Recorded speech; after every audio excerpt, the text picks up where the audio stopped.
Bonjour à tous et bienvenue sur boursicoté.com pour cette nouvelle analyse technique du CAC 40 en point matinal avec ce graphique donc en unité de temps 4 heures qui nous indique une forte baisse actuellement puisqu'on a ouvert, alors il n'y a pas gap puisqu'on est toujours dans la zone de cotation de la bougie précédente en daily, mais on a un bel enfoncement ici baissier qui confirme le fait de ce que je vous disais hier soir, à savoir que le mouvement que nous avions eu était un mouvement technique. Du point de vue des indicateurs, nous avons une configuration qui devient très hésitante. On était repassé dans la partie supérieure de la zone d'évolution sur les histogrammes du MACD, mais on repart ici en dynamique baissière. On voit que l'on reste sur des niveaux très proches ici de la zone d'équilibre. Le RSI, quant à lui, oscille lui aussi dans sa zone 40-60, ici, ce qui est sa zone de neutralité.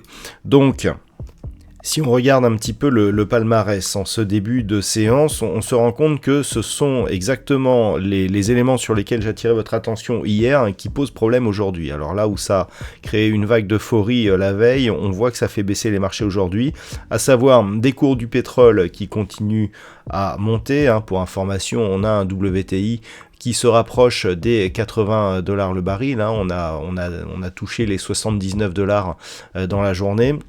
Et puis on a les taux obligataires américains qui montent, ce qui fait que dans le palmarès, les titres qui perdent le moins ce matin sont les bancaires et Total Energy, donc pour les prix du pétrole.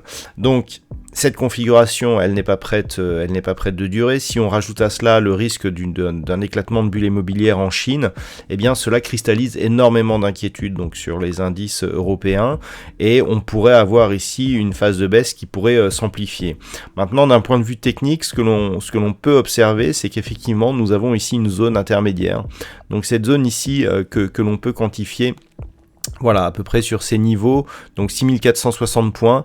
Nous avions ici cette zone qui avait fait résistance sur cette bougie totalement isolée, qui avait provoqué un rebond avant la précédente impulsion. On voit que nous avons eu des attaques ici sur cette zone, notamment assez récemment. On vient ici tester ce niveau, et c'est ce niveau qu'il va falloir surveiller. Donc clairement, la zone des 6520 points, on a pensé qu'elle serait refranchie durablement hier. On rechute d'une manière assez rapide sous ce niveau. Donc clairement, on est ici dans une phase d'alerte baissière. Et si on casse ici ce niveau, on a un deuxième niveau intermédiaire qui pourrait jouer. Voilà, c'est ce niveau de point bas ici que nous avons à 6420 points. Sous cette zone, là clairement, c'est l'accélération baissière qui risque de se produire avec comme objectif une poursuite des cours vers cette prochaine zone ici de support majeur des 6343 points. Donc il va vraiment falloir surveiller ces niveaux car on commence à arriver ici sur des zones d'alerte. On sait que sous 6520, en général, la volatilité augmente et que l'on peut avoir des accélérations assez brutales qui peuvent nous amener à une baisse des marchés. Si les cours repasser prochainement au-dessus des 6520 points, on pourrait retrouver une zone d'accalmie, mais là on est dans une phase où les cours peuvent accélérer et il faut être très vigilant car nous ne sommes pas à l'abri d'une forte hausse de la volatilité. Voilà donc ce que l'on peut dire sur cette configuration matinale. D'un point de vue macroéconomique, alors nous avons eu donc l'évolution des taux d'intérêt de la Banque centrale néo-zélandaise cette nuit, donc des taux qui ont légèrement augmenté, mais c'est ce qui était attendu. Dans la journée, donc nous aurons les PMI à la construction du côté de la Grande-Bretagne qui seront dévoilés à 10h30 et puis cet après-midi on va commencer à rentrer dans le dur à 14h15. Donc nous aurons les créations d'emplois non agricoles, les ADP, qui préfigurent en général les NFP qui seront dévoilés vendredi, d'ailleurs au cours d'un trading live que je vous proposerai.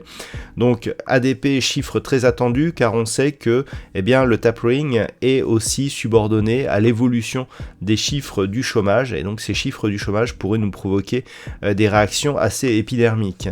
Et puis à 16h30 nous aurons les stocks de pétrole brut, là aussi dans un contexte assez tendu puisque nous sommes dans une phase de forte hausse des prix du pétrole depuis quelques semaines. Voilà donc ce que l'on peut dire sur cette configuration technique matinale. Je vous souhaite une bonne séance, on se retrouve dès ce soir pour toutes les autres analyses techniques du site boursicoté.com.